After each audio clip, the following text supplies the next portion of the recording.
Now it's my great pleasure to introduce my wonderful colleague, Dr. Karen Kim from the University of Chicago. Karen is a force. She's a major figure in public health for the AA and HPI community in our country.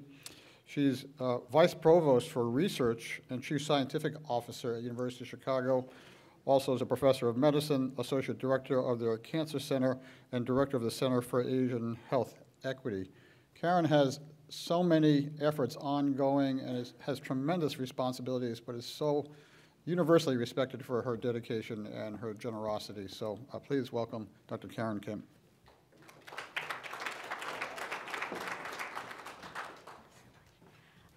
I guess it's good afternoon.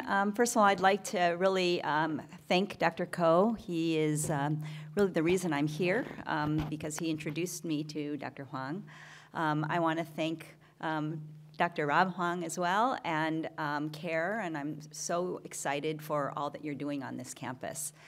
So I'm going to speak to you today about finding our path forward for gastric cancer control and lessons from the field. And this is not really a scientific talk. This is a little bit about, I guess when you get to be my age, you get to just pontificate and try to share what you think is important. And so, bear with me. So I'm going to start by talking about, as my daughter will call it, my villain origin story. How did I get here? I'd like to talk a little bit about the data landscape, and maybe to end with talking about lessons from implementation science and how we should be thinking about cancer control. This is my mother. This was in March of 1995. She was giving a keynote address. She was the highest ranking Asian American in the, Asian immigrant in the Chicago public school system. She was the superintendent for special education. In fact, she started this at Chicago Public Schools. And this is 10 months later at her obituary, Chicago Tribune, in January of 1996. And she died from hepatitis B-related liver cancer, a story that probably many of us have lived through. But what was surprising for me was that I had gone through medical school residency and GI fellowship. GI, the disease, the area that we treat this disease. And I was surprised that nowhere in my education had anyone mentioned to me that there was a disparities in hepatitis B among Asian Americans. And so I started to ask, and I remember when I went with her to go, find some miracle cure, and at that time there was really no good treatment for hepatitis B, and you were not transplantable. And I remember one of her doctors telling her, Mrs. Kim, I think you should take a really long, extended vacation in China. And I thought, we're Korean. And so I thought, there's some big problems, right? And so the reason this is my villain origin story is because it unleashed a wild, wild kind of fiery passion in me to do something important in my mind. I had grown up largely in the African American community, knew very little about being Asian American. I was studying epithelial transport and was really happy in the lab, and I thought, what in the world am I doing here, doing this type of work when there is so much else that needs to be done and so few people who have the capacity to do it. And so in 1997, I launched Asian Health Coalition with colleagues. This is a nonprofit organization that's really a capacity building organization, very much non-direct serving, but working to support direct serving community-based organizations in the Chicago region. And unlike California, which is, I think, 40% of the Asian Americans, I always say the smart ones live in a place with weather like this. There's really little infrastructure in the Midwest, and so I think these type of organizations are critically important.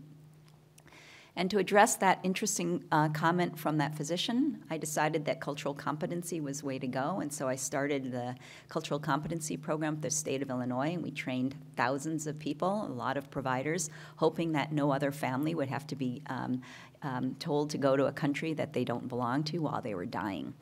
I also launched the University of Chicago with my colleagues' first health disparities curriculum, which is a serves as a national model.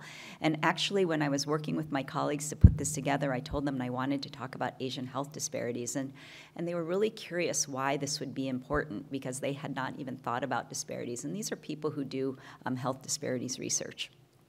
And so I think, again, unleashing the ability to talk about this has been really important. And I think one of the most fun things that I've done in my career is working with these amazing medical students at the University of Chicago who really wanted to launch a limited English proficient kind of Chinese serving free clinic in Chicago. And every year they asked me to start, and every year I said no, because as many of you know who work with medical students, this tends to be a first year medical student passion, and then they get busy, and then somehow you're stuck with it. So there was no way. I was like, fool me once, I've done this before, I'm not doing it again. However, I found the guy all the way on, let's see, the right of the screen, Phil Hsu, who's currently doing a surgery residency at Michigan. He was at the very beginning of medical school, and he was going to do an MD PhD program. So I knew that I would have him for many, many years. And it was his brainchild and his passion, and he actually ended up launching this clinic. And what's interesting about it is it's the only clinic that many of our residents, faculty, and trainees have ability to work with limited English populations that are not Spanish-speaking. And so we have now really developed a big program with mental health providers from our School of Social Work and residency programs sending their fellows and residents to us. And so it's been really great. And I think as all of you know, just because it's free, it should maintain the same quality. And so we have an EMR record. We have an electronic medical record. It's the only free clinic that at the university that has that, and it's really, I'd have to say, a nice model. But what was becoming clear is that as we grew this Asian Health Coalition nonprofit organization, we were at some point starting to compete with the organizations that we were trying to support. And so I decided that we really needed to focus a little bit more on research, and so I developed the Center for Asian Health Equity as an interesting community academic partnership about 5 years ago. And that is bringing the Asian Health Coalition under the umbrella of the University of Chicago, and together kind of focusing on our 4 pillars, which is community engagement, research, education, training, and policy. And I thought that bringing a nonprofit into the university would build the capacity of the nonprofit. But actually what it did was it built the capacity of the university. And I would say over the last maybe 2.5 years, we've had about $8 million of new funding. And 60% of that funding is going to our nonprofit arm, because there is a real thirst and need. I think that you can't really address health disparities by sitting in front of a computer. You've got to be in the community. And that's, I think, what this allows us to do. And I think people are recognizing this, including federal funders. And so when I think about gastric cancer control, I think about how do we define our evidence base? What and who are we measuring? We know that in order to have evidence-based data, you need funding. And you already heard from Dr. Wu and others that there is a paucity of funding for Asian health. And on top of that, we're a very diverse population. Howard Koh invited me to write an invited review for academic medicine, which we published earlier. And I remember him saying, saying Asian Americans is like saying European Americans. And we don't ever talk about people that way. And so I think the ability to disaggregate is critically important. We know, again, like there's limited funding. I think if you look at the entire NIH portfolio for Asian research, it's less than 1%. And only about 10% of all federal funded data is actually reported. So what are we doing with it? And I think I would also have to say that when we see data, I think it's important to believe it. And so sometimes I feel like when we see data with Asian disparities, we tend to minimize it and just move on. So I think it's really important that we take a look at this. And you heard already from Dr. Wu that we have a really interesting demographic trends. If you look at the population of Asian Americans in general, the average age is about 19. But if you look at those that are foreign-born, which is a population that we're most interested in looking at across the United States as we think about screening guidelines, it's 45, the perfect population for us to be thinking about for gastric cancer control. The other thing about that is, as Dr. Wu mentioned, 71% of the adult Asian Americans in this country are born in a different country. And so again, you think about piling on the population that we need to serve. And then so if we don't really think about this, it's hard to understand how we get representative data. I think the data sets that we have are not necessarily reflective of the entire Asian population. The populations are small and not all live in ethnic enclaves, so it's very difficult to do sort of representative sampling and not convenient sampling. So we have to think of better models on how we can collect the data. Not the model that Chin talked about, but sort of a different way of collecting data. And so what I was really excited about is when, under the Obama administration, he had just a brilliant idea, when Dr. Ko was there as well, to start the Precision Medicine Initiative, which is to collect 1 million individuals, epidemiological data, as well as biobanking data, genetic data, with 50% of those populations being underrepresented in research. And this is just incredible. This will be, and continues, it will be a landmark study. And our group was one of the first cohorts that were funded to be part of this, and I was really excited. So we went to the investigators meeting, sitting in a room about 10 times bigger than this, with all these people, you know, trying to jostle and get their funding. And they put this slide up, and they talked about this Precision Medicine Initiative and this All of Us campaign. And I kind of raised my hand because I looked at the picture, and I said, do you actually mean some of us? Because I didn't see us reflected in this. And Francis Collins was the head of the NIH, and I think every time he saw me, he tried to run away because I kept trying. What's wrong with the picture? What's wrong with the picture? And obviously, you know, it's an amazing program. So what comes of that? We meaning the Asian Health Coalition, received a very large grant from the NIH and became the National Precision Medicine Asian American, Native, Hawaiian, Pacific Islander Engagement and Recruitment Course. So we are setting forth the national strategy for the education and recruitment of Asian American, Native Hawaiians, Pacific Islanders for the country. And we're in this little tiny place in Chicago, and this is what happens when you bug people. But basically, we have partnerships across 40 states. We include Guam and Hawaii in that. We have over 20 community-based partners, and we're really making a very big difference, and I will show you. So this is one of our kind of leadership meetings, and I would like to point out the woman on the, let's see, what side is this?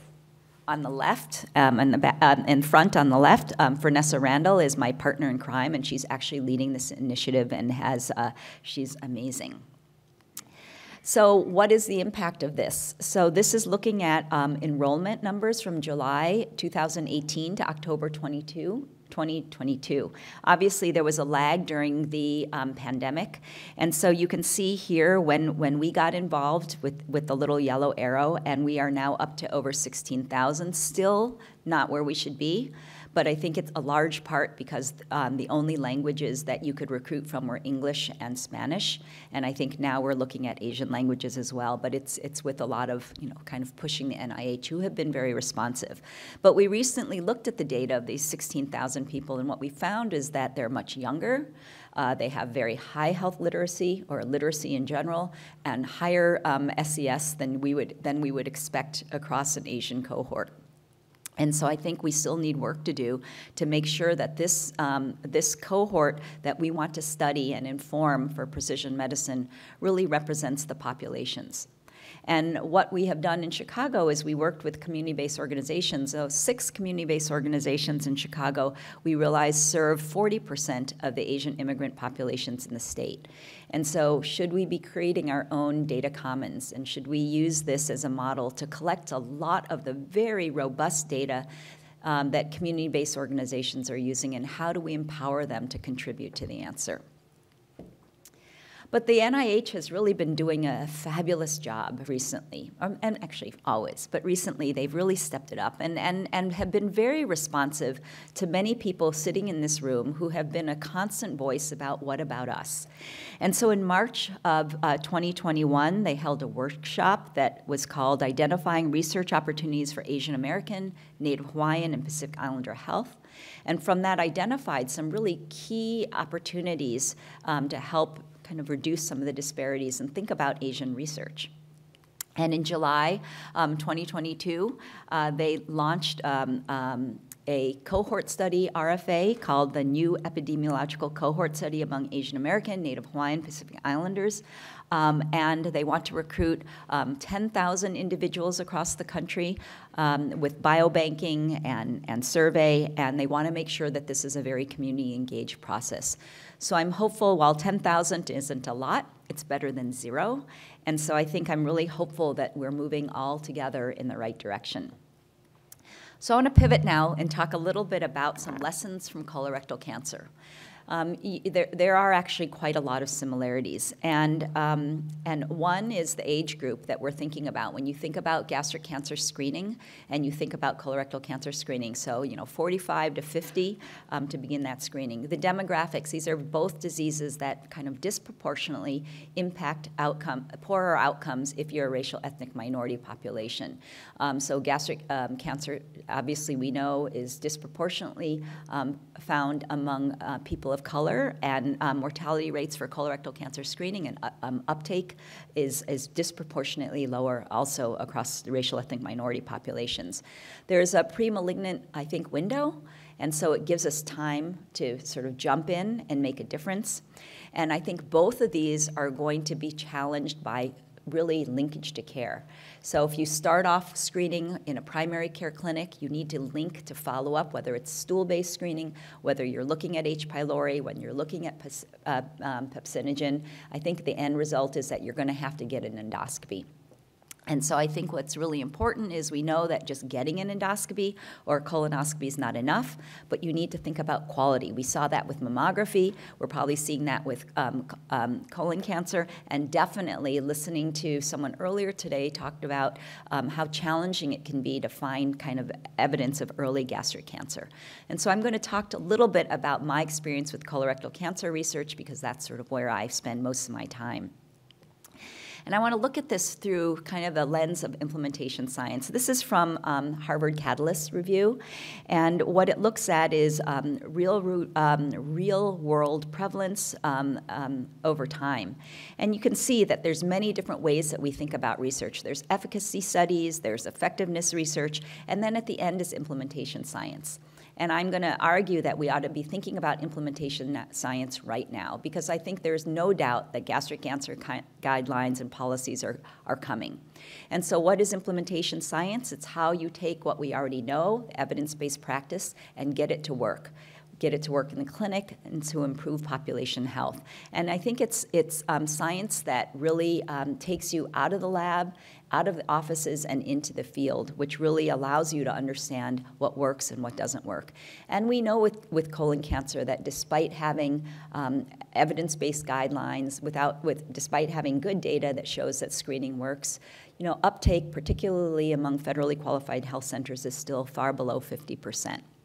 So it's not just enough. We can't stop with just guidelines and with policy.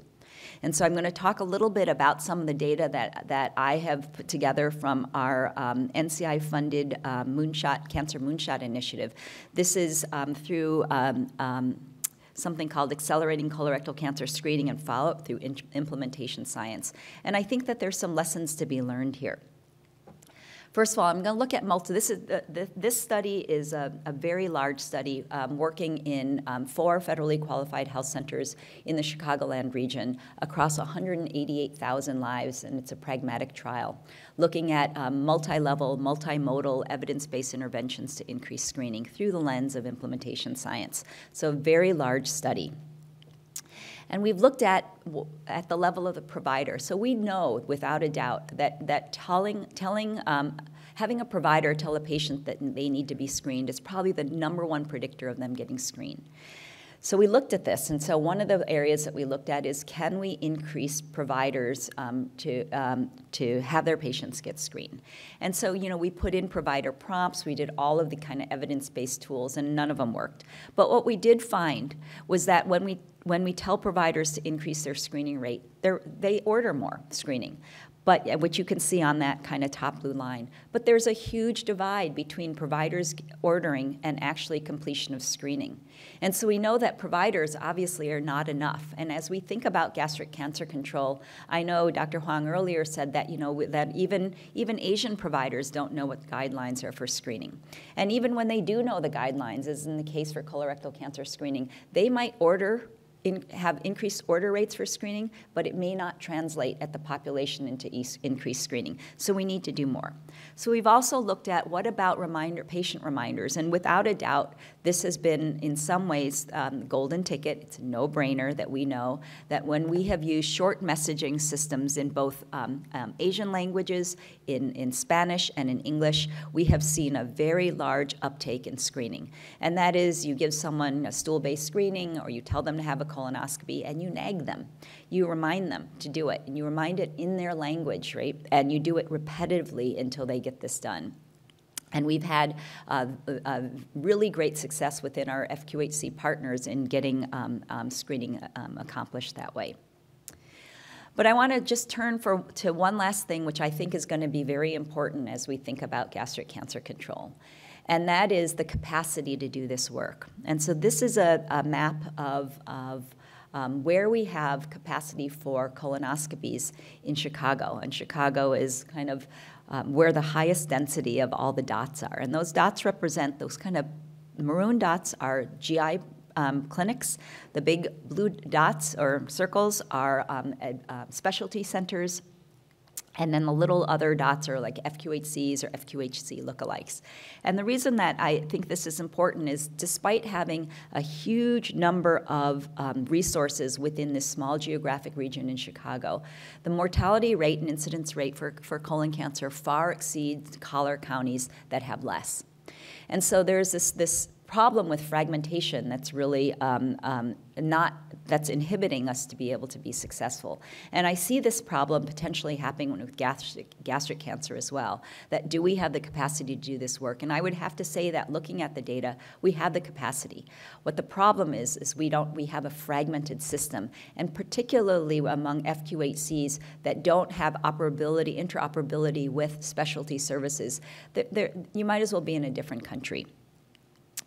And so one of the things that I was really shocked by is when we went to one of our FQHCs that serve the most vulnerable populations. You know, federally qualified health centers serve about 30 million people a year, and about 5% are Asian American. But they serve a disproportionate number of people of color, so all the people that we're interested in when we think about gastric cancer control.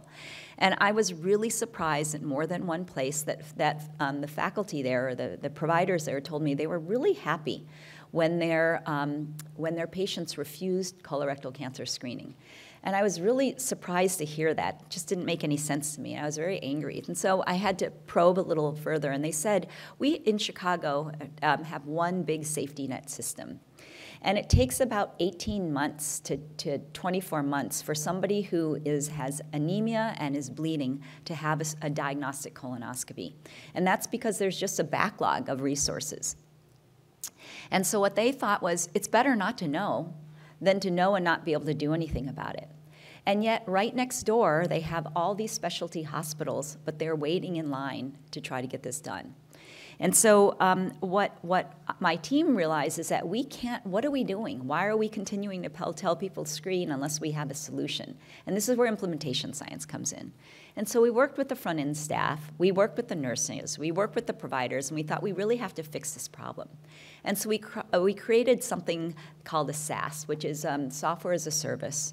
It's web-based, it's HIPAA compliant, and it's in the cloud. And what this did was it allowed us to decrease the fragmentation that happens in the healthcare encounter. So as many of you know, if you see a patient, you're a primary care physician, and you tell your patient to have a colonoscopy or a mammography or a gastric cancer screening, and you let them walk away before they get that appointment, 50% will not show up. That's what the data shows. So we want to do point of scheduling, point of service scheduling, which we did by partnering with our clinic and hospitals, the University of Chicago, Northwestern, Rush, other places around town. And we asked them as part of their community benefit, since they all have federal funding support, that why don't you just give us a few free colonoscopy slots, and we'll turn we'll fill them. we'll fill them. And so what we did was we were able to link people to specialty care to get their colonoscopy, and we were able to also provide through the cloud records back to the FQHC. And so sort of this complete wraparound service, which of course I knew nothing about SaaS, but I knew that I had to fix a problem. And I would have to say out of our first 40 patients, we've had amazing success. This is from concept into practice. We found 7% with early stage colon cancer. 95% completed their exam, and 95% had a good bowel prep. And we're not eating lunch right now, so I talk about this. But if you can't see, you can't remove polyps, right? So I think that's really important. 40% had polyps, which I think are really fall within kind of all the quality guidelines. But I think the most important thing is we reduce the wait time. So for people who are FIT positive or had an abnormal test, we reduced that wait time from 18 months to 2 to 4 weeks.